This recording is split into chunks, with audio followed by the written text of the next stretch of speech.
Welcome to the Au Jus. I'm your host, Beef Loaf. This show is being sponsored by our friends Punky's Pizza and Pasta, located at 2600 South Wallace, my personal favorite eatery in the neighborhood. They have the best selections of pizzas and pastas, as well as sandwiches and salads of any spot in Bridgeport. Currently, they have what they're calling the Pizza Happy Hour, Mondays and Tuesdays only, from 4 p.m. to 9 p.m. You order a pizza from Punky's, and you get 50% off. Yes, you heard that correctly. 50% off pizzas ordered Mondays and Tuesdays between 4 p.m. and 9 p.m. How in the world can you get 50% off the best pizza in Bridgeport? The Pizza Happy Hour. Hit the website, punkyspizza.com, for all your carryout or delivery needs, or to cater your next party. You can also call 312-842-2100. The Scarlotta family will take care of you. Punky's Pizza and Pasta. The 108ers are doing a live show, the Sox Fest After Party Show at Reggie's Rock Club in the South Loop, 2109 South State Street, this Saturday, January 31st. The doors open at 7:30. The program will start around 9 p.m. Tickets are $20 and readily available at 108.ing/party, as well as Reggie's website, which is reggieslive.com. Buy tickets now. Make sure you get to the party. It's going to be right as if you're going to Sox Fest, as it ends. You want to come on over to Reggie's, come and hang with all the people. We've got great guests. We've already announced most of them. We've already announced Sam Panayotovich. We've already announced Brooks Boyer. We've already announced Scott Merkin. We've got one more guest that we haven't announced yet. We should be announcing that one on Thursday. So it's going to be a great party. Get your ass out there. Finally, this show is also powered by you, loyal 108 supporter. Please subscribe to our YouTube channel. Feel free to tickle the undercarriage in the process. Like, comment, turn on notifications, and most definitely super chat. That's how we get paid, and that's how we continue to make the content you know and love. Tonight's guest.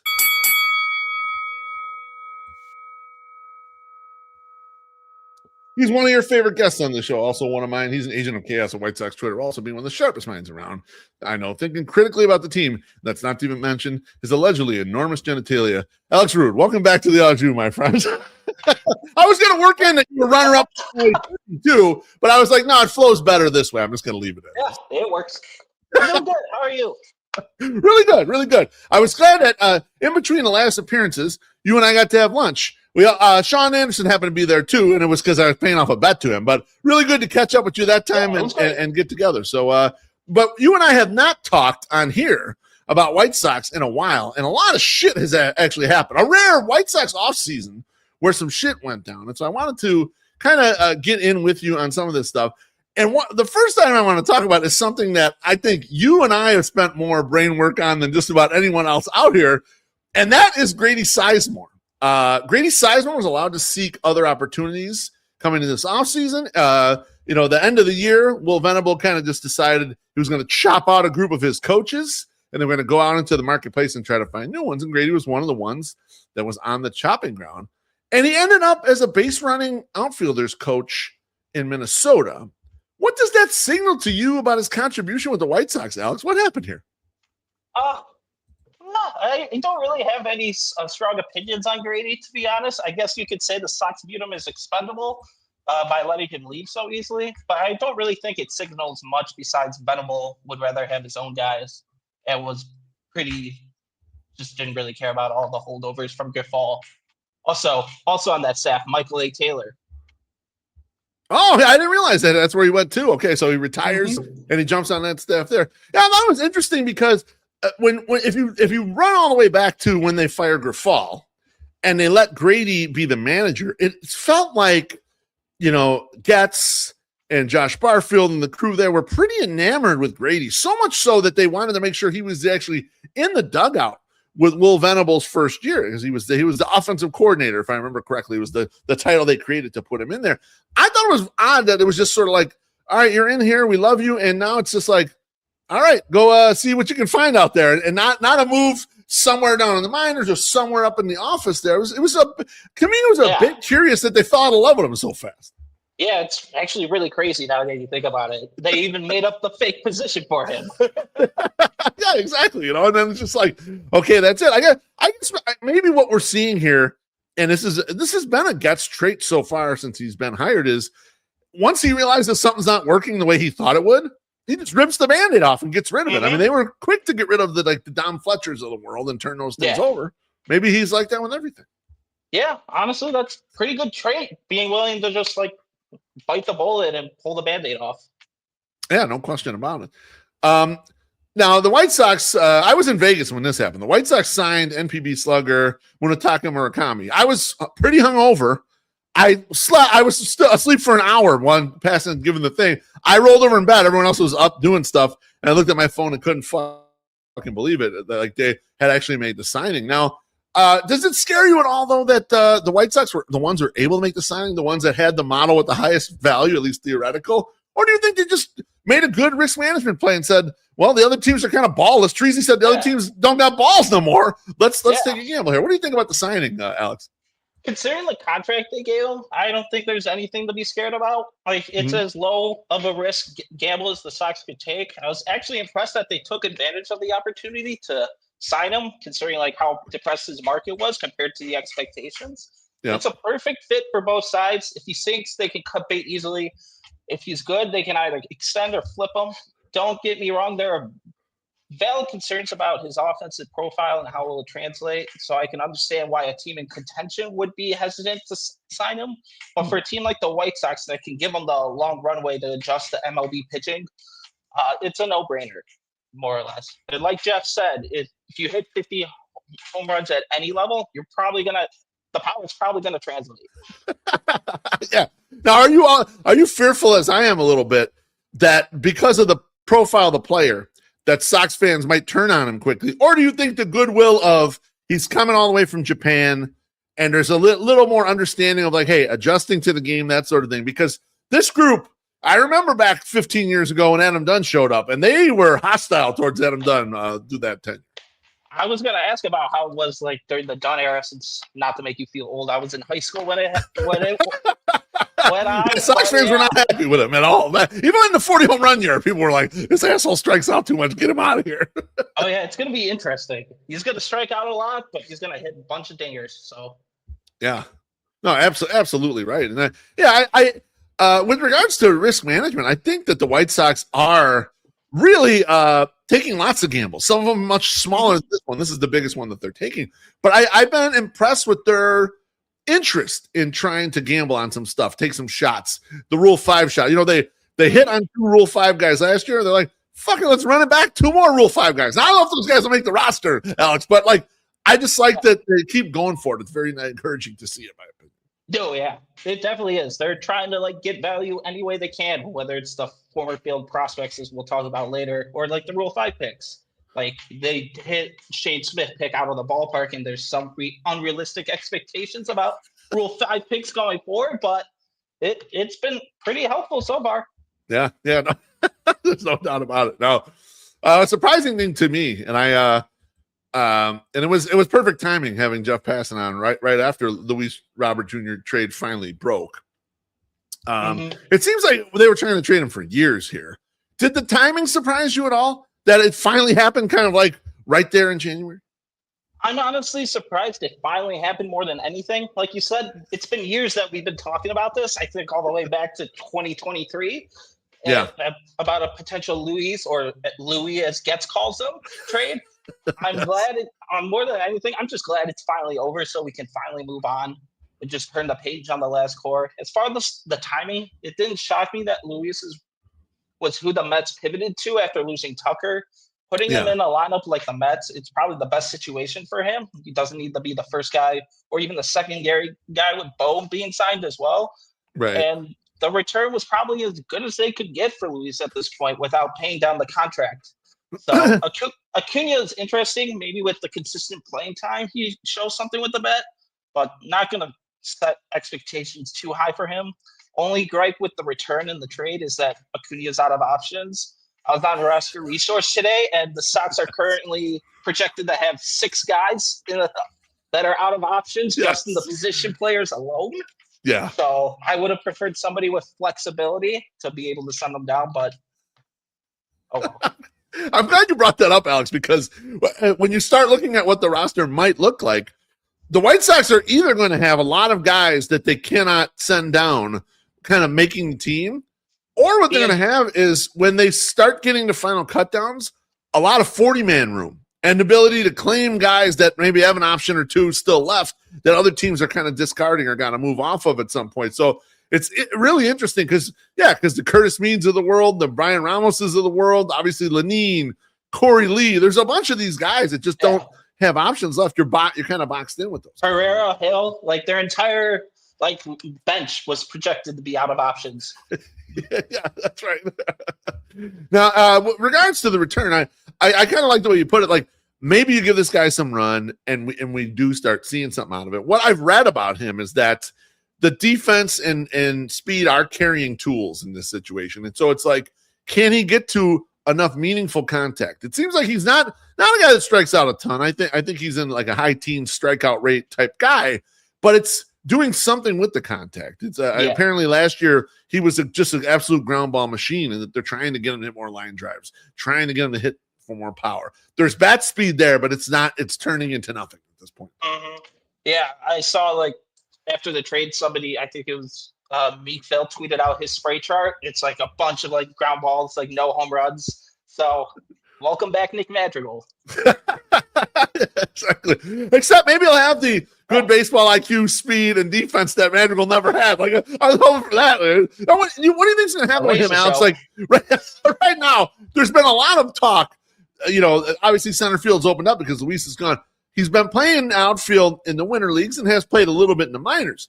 But I was reading Joe Sheehan's newsletter, and Joe Sheehan said he would move Maidroth and Lenny Sosa, make them battle for roster spots, and give Acuna second base every single day. What would you do with him, or what do you think they're going to do with him when comes March? I didn't think they'll have the confidence to actually move Acuna the second, so I think they'll just plug him in the center field. Getz has already been on record after the trade saying they're going to give him a big runway to try and prove himself. So being out of options, he's going to make the team. So yeah. I think second probably fits better more defensively, but they'll probably just throw in center. Yeah, I kind of wondered if he'll be center materially, but that they'll use the glove in a few more spots just not to lose that ability to kind of slide around everywhere and be the jack of all trades, because as positions start getting established for these guys, that's going to be valuable to have that guy on the roster. And so I'm curious to see, but I think you're right. It's all the hitting side of it. Is he stealing the utility role from your guy Brooks? I think he is, because I think he's probably a better infielder. Brooks is a big guy, and those guys usually work a little bit better in the corner outfield spots or whatever. So we'll see. I mean, the way we're looking right now, I think Brooks is going to be playing a lot too, and that's what's kind of weird about this current team we're coming into the season. So. Yeah. So even leading into this trade, even before they traded Luis Robert, I've been coining it outfield chaos. The White Sox are signing fringy guys. They're trading for fringy guys. They went and got Pereira. They've got Kelenic. They've got Tristan Peter. They got all these goofballs in camp right now that could claim a spot.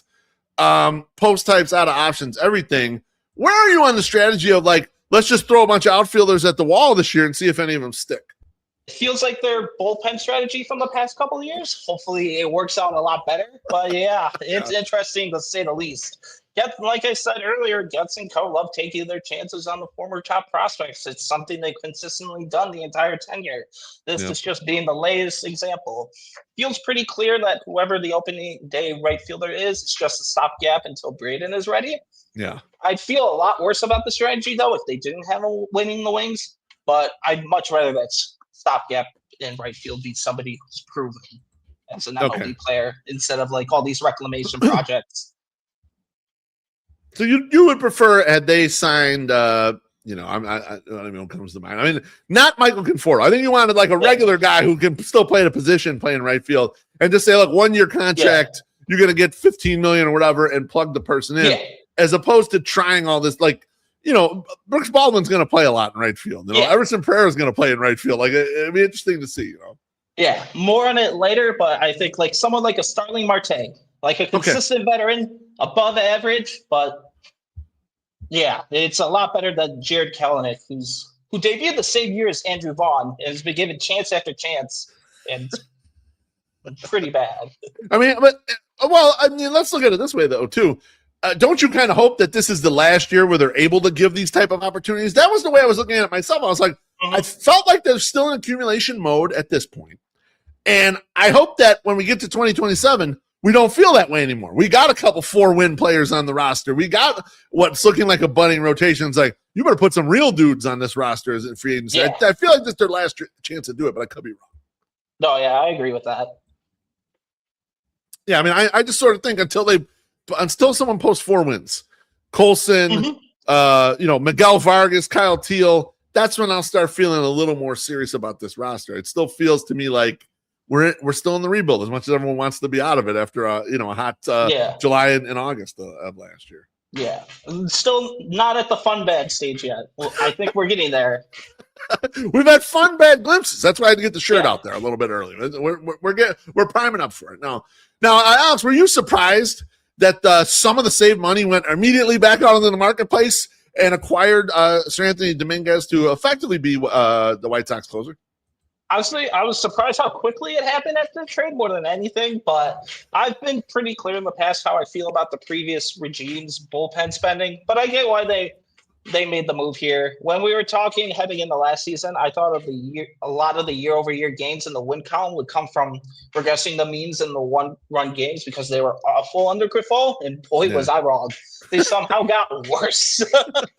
I didn't even think that was possible, but it happened. I'm sure a phrase we'll hear a lot in the coming year is how this group is learning to win. I'm pretty sure Jeff even mentioned that in your pod last week. It's going to be a big buzzword, and it's pretty hard to learn how to win when they're consistently blowing leads late in the game. So I understand why the front office would want some certainty at the end of games here. Yeah, I wonder how much of it, Alex, do you think it's that, but it's also sort of a comfort to the roster. Like, it's one less thing Venable needs to be thinking about on game day because he knows he's going to give the ball to that guy if we got a lead at the end. It's an assurance to these younger guys, like learning to win part, but it's like gotta be so frustrating for these kids to play a good game and then have it go away in the end. It's like a little bit of like a build your confidence type thing, even though it's not on the same side of the ball as the position players. Yeah, exactly. Now, $10 million, that's not a ton of money, but it's also a lot for a team that's rebuilding. Like, $10 million is like, I don't know what that is, second on the team or third on the team in actual salary there. And are you under the assumption, too, that Dominguez is out of here, by July 31st this year? Maybe we'll see how he performs. I think they might hold him till the offseason just in case there isn't that much of a market, but it's a reliever. Like, dime a dozen, you could probably flip them if there is a demand there, but we'll see. Now, going down this path here, we did an entire podcast a couple years ago about the Jimmy Lambert theory, and what I want to ask you right now is: so you solidify the closer spot, you added a veteran who can throw a lot of innings, lefty Sean Newcomb, who I don't think is going to be in the rotation. I think they're going to figure out a way to have him not in the rotation, even though he's fucking competing for it. So you're solidifying a little of the bullpen. Are you okay, Jimmy Lambert theory, with if Jordan Leisure shows up and is awesome, and if Grant Taylor shows up and is awesome? Are you okay trading them off of this roster, or would that not apply to them? Leisure was the first one that came to my mind. I think if Leisure shows any flashes, you could definitely flip them. I think they have bigger plans for Taylor, so I'm not sure they'll be comfortable flipping him at this point. I think they're trying to do their classic, we could just develop him in the bullpen into a starter, like Crochet and they did with Crochet and Sale. But we'll see on him.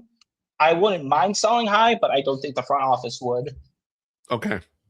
You think that too, that maybe that Dominguez has given them the latitude then to really use Grant Taylor in the multi-inning role and not have to rely on him to be closing games. They could pick their spots with him and say, okay, today's the day you're going 2 innings and start to stretch him out. I wondered how much of it that was going to reflect on this. I guess we'll see how the usage works, but that came to my mind too, is they're a little freer to use him in certain ways and it don't have to wait, if we have a lead, we better not use this guy just yet.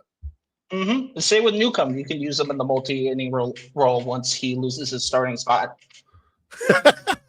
And of course you have Mike Vassell, and I mentioned it, Teresi, that they're accumulating a lot of these guys that are the multi-inning reliever guys, and I understand some of it is just we have a scary thin rotation, and we don't know who's going to be making starts some days, and we better have this extra powder back here. Some of it to me though feels that's like manufacturing a fifth starter out of bullpen guys. It's hey, we just got all these guys we trust. Let's throw these guys at it. I mean, it can't be any worse than Jonathan Cannon. Few are. Yeah, that's a few are. Now, Alex, what would you do with the remaining theoretical $10 million? You cut off $20 million, well, 22 really with Luis because you don't have to do the buyout either. $22 million from not having Luis here anymore. You spent 10 on Seranthony Dominguez. There's 10 to 12 million left in theory. What are you doing with that money if you had the choice? In the lead up to this for prep, I actually did the unthinkable, listened to a bunch of White Sox podcasts to hear some thoughts. Connor and Chuck on the SZN White Sox pod actually had this discussion in their post-release trade pod. And Connor sold me on his plan. Like I mentioned earlier, I'd like to add a veteran outfielder to this group of misfits that they currently have out there. But because while there is some upside, I'd prefer the third GSA of Starling Marte, like I mentioned earlier. It doesn't even need to be that big of a signing either. Someone that can just fill the veteran outfield role that like Michael A. Taylor or even Talkman had on last year's team, and more, and making sure Brooks isn't the everyday right fielder. More important than anything. Which right now at least looks like he's a strong side of the platoon guy. I mean, that's a lot of play appearances right in a corner outfield position for Brooks. Yeah, there's not a ton out there, I guess, is the only thing I would have to say about that. You mentioned Marte. Max Kepler's out there, but he's suspended. Yeah, you have Austin Hayes, who's probably more of a lefty masher at this point in his career. I don't know. You could gamble on someone like Miguel Andujar. I mean, I don't know what you maybe you can convince Andrew McCutchen to come. I mean, he's a consummate professional. I don't know if he can play right field anymore, but like there's a lot of question marks out there in that pile. But you would still go down that path and say, look, if all these other lottery tickets fail, at least I got this guy knows how to play this position. Yeah, exactly. It's some certainty and a whole bunch of unknown over there in the outfield. And like you mentioned, like the weak outfield market, that's why they were able to get Acuna and like the other Paulie in the trade for Luis. It's a lot higher value than they probably would have any normal year, just because that's how weak the outfield free agent market this year was, outside of Kyle Tucker, obviously. That's a great call. Now, how come you wouldn't go starting pitcher with the $10 million? Just curious. I think just because I think I would use some extra on non-roster invites on starters, but just with they promised a newcomer, or at least that's when he was signed. It was said that they promised him a starting spot, so I just penciled him in for the fifth starting spot for the team next year, and then combined with Burke, Martin, Smith, and who else? I'm forgetting the other pitcher. I think they think they have the starting rotation. Anthony K. Yeah, Anthony K. His brother follows me on Twitter now. Yeah, he's out there. He's gambling on Twitch, and he's all kind of, I see that guy everywhere. Yeah. So yeah, I think they feel like they're set, and at this point, any other starters would be death signings. So yeah, I would just throw that in the extra money that they use after they signed an outfielder. But that starting pitcher was the other position I considered. Yeah, I kind of see what you're saying, because starting pitching wise, while I'm terrified about the first 2 or 3 months of the season, it feels like some of these guys are so close. Like Duncan David is close, and Hagen Smith, and a bunch of these guys. Like any one of them guys could pop. Drew Thorpe they're in the fucking rotation. What's that? Drew Thorpe coming back from Tommy John. Yeah, Kai Bush. There starts to be depth once we get to July. Then you're like, oh shit, we have a lot of starting pitchers. We don't know if any of them are good yet, but there's a lot of depth coming up from the minors, and so you kind of need 3 months worth of a starting pitcher to fill in that role. And maybe that's where the Sean Newcomb strategy does make sense, because it's maybe we won't consider for the whole year, but you give it to him out of the gate, and then when one of these young guys pops, say, hey, can you move back into your normal role? We got this prodigy coming up. Mm-hmm. Hopefully, at least one of them. It would be interesting. I hope so. All right. A friend of the 108 podcast was recently on this last week, Jeff Passan. He termed the White Sox offseason as quote unquote good. While some of my more curmudgeon-y brethren out here in White Sox Twitter are not buying it, they do not believe it was a good offseason so far for the White Sox. I'm pretty sure I know which tweet you were talking about here. I'm not. No, it's okay, Herb. I'm not making fun of you. I was thinking Penals, but that one too. No. It was the two of them who dogging it. They were basically yes. So where do you stand on it, Alex? What kind of offseason have the White Sox had so far? Honestly, I think the narrative switching, first and foremost, like the narrative switching from 2 years ago, where everybody was writing hit pieces, to now where everybody is showing the love they're getting, showing them love. It's not just Jeff. It's my guy, right? Robert Murray praised the offseason in his last article. Joel Sherman wore over 2,000 words praising the White Sox offseason and how much he loved it. It's like, it's love all over. It feels weird, but while far from perfect, I think it's been a solid offseason for the Sox. If I were to put a letter grade on it, it'd probably be a B. The Sox entered the offseason in like an interesting spot. They can't pick higher than 10th, so in 2027. So it's like, why not at least try and sign some guys to make the team somewhat more entertaining? But they also still have a lot to work to do in terms of building a contender. So like I said, short-term deals for players who can make the team better for 2026 is a reasonable path for them to have taken this offseason. For once, they're actually trying to put a product on the field that is watchable, which is a big difference from the past few winters. While, yes, one of Pino's criticism was that these moves won't affect the next good Sox team. But part of what the argument that Sherman said was like these contracts can't hurt them either. They're not going to have the effect of like the Benintendies and the Robert deals have on the payroll. They're all short-term, low risk, high reward potential deals, just like I said with Murakami. I was looking at SpotTrack, looking next year, there's like minimal obligations, and then 2028, they got nothing on the books. So like they have flexibility for the future too, for those future good teams, hypothetically. Yeah, I couldn't agree more with the explanation, Alex. And I also think that like it's a little bit disguising. Oh, none of this is going to help for the future team. I think on two areas it can help. One, dipping your toe into some of these waters here can help inform future opinions about how to do this. So like the Murakami thing, from the perspective of like, oh yeah, they're the highest bidder and this guy could crash out and he might be terrible. Fine. That's a risk willing to take because you're going to learn a lot about that marketplace, valuing those players, being the high bidder. You're going to learn a lot about how to market a player from Japan to our fans and see if you can turn it into more revenue. Like there's a lot of stuff that can be gained from taking some of these shots. And also we mentioned it early on, you got the 6 guys with no options left, right? But I like that sort of gamble today.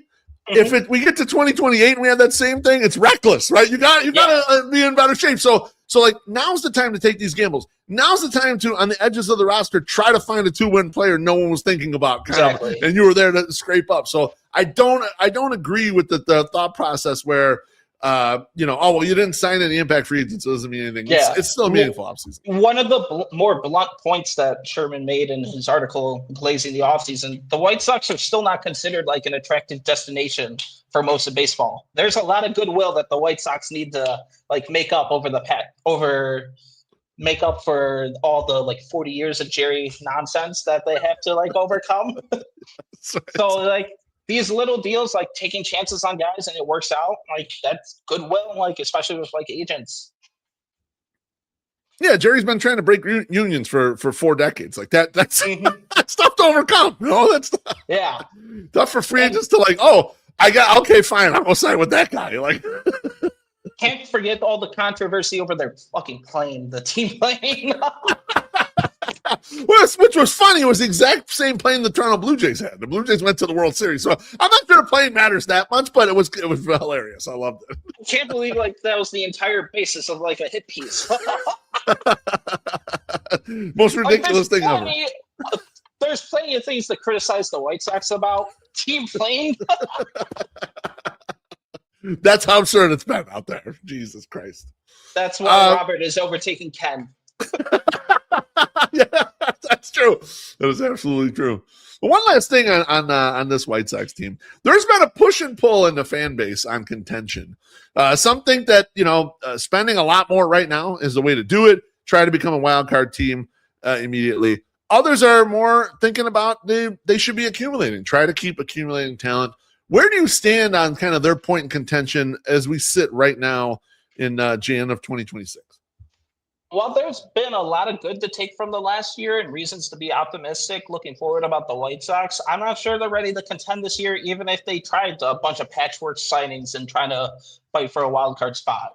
Like they're going to be a lot of fun to watch. Don't get me wrong, but they lack the top of the rotation starters to go along with Shane Smith, and they lack the depth that is needed to weather the storms of any injuries that come up like during the season.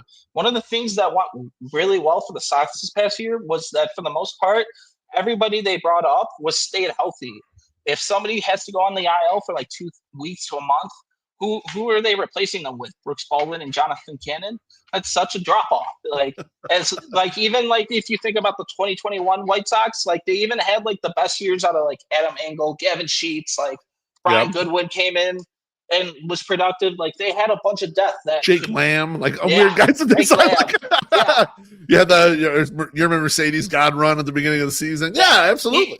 Even the 2022 year, they had Cueto, like when they were like 500, they had Cueto like carrying the pitching staff. Like that's a lot of depth that they currently don't have, and in the upper minors of the system. If as far as what needs to happen for me to buy in moving forward, I'll echo what Jeff said last week.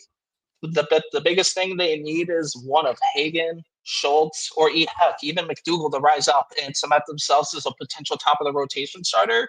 Besides them, probably Braden establishing himself as a guy in the Sox finally solving right field, and just continued progression of the guys like Bonnemer, Carson, etc. throughout the system. Yeah, totally agree. And you brought up a great point about the depth, Alex. It's the exact reason why Teresi and I cannot pull the trigger on the over 65.5 or 66.5, because you start looking, if you get 2 or 3 injuries, this team crumbles pretty quickly, especially on the position player side. It's like they all stayed healthy when they came out. I think the only guy, Mindroth had some little injury situation. I think Carroll had like 1 10-day stint as well. Yeah, but it wasn't a lot. The guys were materially healthy during that period. And so, they played better, but then nothing went wrong in a way. Like, that injury luck is hard to repeat. Yeah, I know the last core couldn't stay healthy, but the extreme health should not be the expectation. Yeah, we shouldn't be making up for it just on pure luck. That's not going to happen. Let's baseline it in the middle somewhere and predict from that perspective. Yeah, I totally agree. And I think that's a good position to be in. I think the White Sox fan shouldn't be upset that they didn't spend on a bunch of patchwork stuff. We should be sitting in the position of everything this year is kind of found money. And then we'll look at what it looks like at the end and say, okay, are we getting there? Are we there? And I think you're right. It could change based on who pops out of that rotation, the young guys that come up, if one of the position players takes a big step. Now, if someone if Miguel Vargas hits 32 home runs this year or something like that, well, that's a big step for a guy who's going to be your third baseman. Whatever. Wow. Okay. Now something's really happening here. If Colson Montgomery's power continues, or if Kyle Teal becomes one of these superstar, there's stuff that could happen that really could change it. And they're all happy accidents. Let's just sit back and potentially enjoy it, Yeah, exactly. Let's move off of this White Sox team because we're going to argue now a little bit.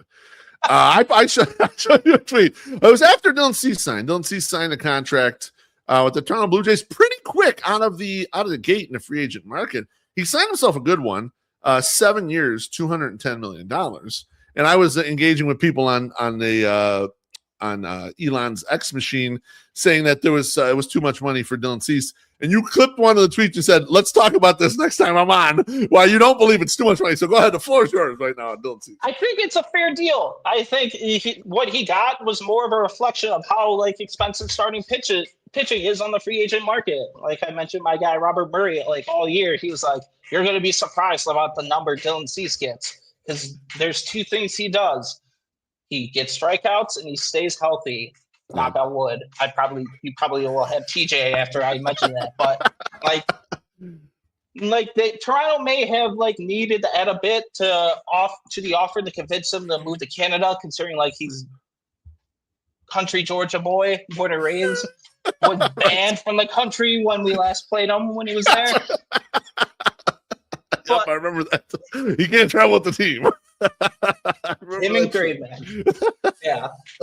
Maybe they added a little bit more, but it's not an egregious overpay. I'm pretty sure the AAV, once they added the deferrals, was right around what Spot Track projected his market value to be.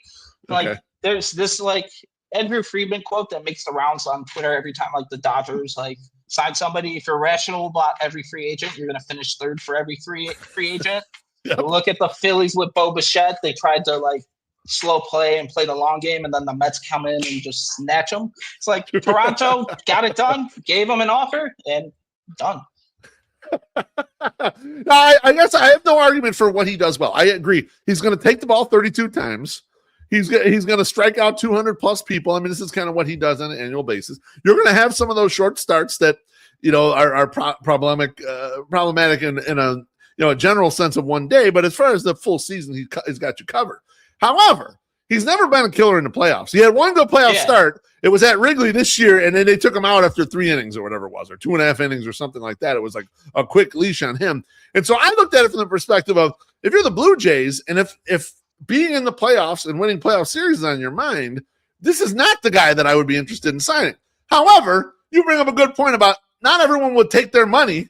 And so maybe it's a slight overpay from that perspective. That's not the perspective I was trying to think of it from. The past couple off seasons, like with Shohei and the supposed private plane going to Toronto, yes, they've been trying to pay everybody, and they're just getting left at the altar. They're the ultimate cup chair team up until this offseason. And they still were this offseason with Tucker.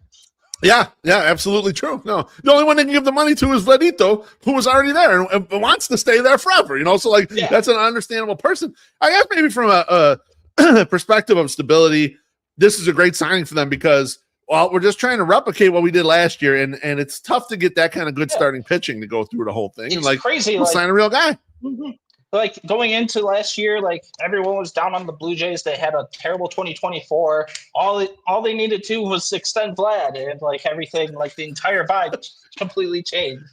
No risk of trading him anymore. I remember there were people beating the internets. You got to trade Vlad. You're not going to win a championship this year with Vlad. Of course, they extend them, and they get all the way within an hour of winning the World Series. It's absolutely tremendous. Yeah. I wish to see Sluck there. I enjoyed the Blue Jays run, and I actually had money on the Blue Jays before the season to win the division. So I cashed a good ticket on them winning the AL East. So that was a lot of fun. Last thing I want to get to here. I wrote a blog a couple months ago about the most overrated White Sox of our lifetime. And the reason I wrote it initially was I just wanted to get it off my chest how fucking overloved I believe AJ Pierzynski is and how overrated he is in every aspect of everything he does. Even now watching him on whatever fucking show he's on, Foul Territory, whatever it is, everything that comes out of his mouth, I'm like, you did not put in any work to this. You just blabbed some bullshit and you're feeding into the lowest common denominator. I can't stand it, And I liked AJ as a player, but I think everyone liked him way more than me. So I thought, okay, I'm going to write a blog. I just want to get this off. And as I started going down the list, I put names out there, and people had a lot of problems with names, particularly 2005 names. Alex, why do you think that I was right spot on, or maybe a little not high enough on Joe Crede being a super overrated player? I mean, outside of 2 weeks in 05 in the ALCS World Series, he's been nothing but solid. I never really put any thought into it, but until your blog, but the way people were replying to the blog and even subtweeting you was it was insane. You don't need to defend. You don't need to defend him that much. A lot of the five guys, there's nothing but love for winning the World Series. It was a lightning in the bottle year, and they took advantage. Not many people could say that, but it's we don't need to pretend their entire careers for everybody was very good for the White Sox. Right, exactly. I mean, there's been so much. The Joe Crede propaganda, when I got down to writing, I was like, oh, yeah, Joe Crede's got to be way up here. Because I've heard so many people say, oh, he's better than Rob Ventura. I'm like, the fuck he is, man. I watched a lot of Rob Ventura. He's way better than Joe Crede. Don't you dare. I don't care if they won a World Series or not. Don't start that shit. And you get a lot of that because it gets conflated because they won the championship. So everyone who won the championship can do no wrong. It's like, bro, yeah, I had a great year there, but, this guy put in the real work. So I had to get that. I had to get him. I had to get Pierzynski. I had to get Ron Kittle, who's milking 40 years. He's been milking the AL Rookie of the Year. In a way, I respect the grift. I mean, I really like it, but it's crazy. Mm-hmm. Penn's best bit is his right assumption that Lee is better than Pacetic. Absolutely. That's why I didn't put Pods in there. I was like, I'm staying out. This is hallowed ground. I'm going to stay away from this shit. I can't do this right now. All right, Alex, thanks for discussing Grady Sizemore, Luis Robert Jr., the Jimmy Lambert theory, and the overrated Joe Creedy. Remember, we ain't trying to be right on the show. We're just trying to understand. Anything you want to plug before you go, my friend? No, nothing. Keen Wagler is a saint. Love that guy. Fuck Purdue. That's about it. Love it, my friend. Great talking to you. Be good. Hope I see you on Saturday. Yeah, we'll see. All right, man. Take care. That's Alex Rude. Man, I love talking to Alex Rude. He's the best. Next week's guest. I'm going to have a brand new guest on next week, actually. I'm going to have Sean Sullivan on. Sean Sullivan wrote a paper. He was using some modeling to try to figure out what pitch out of White Sox starting pitchers should be rebuilt based on biomechanics, based on, kind of pitches that are struggling or below average, et cetera. And also how they should develop their pitch mixes, optimal pitch mixes. So we're going to combine the kind of real life. What can people do with some modeling and think through what my new adjusted pitches might look like for a couple of these starters. So that should be a really fun time. Thanks to Punky's Pizza and Pasta and all the 108 families up in the YouTube comments. Appreciate you smashing the like button and the comments. Hope to see you all on Thursday night when we do the 108 podcast. And I love yous. When I try to be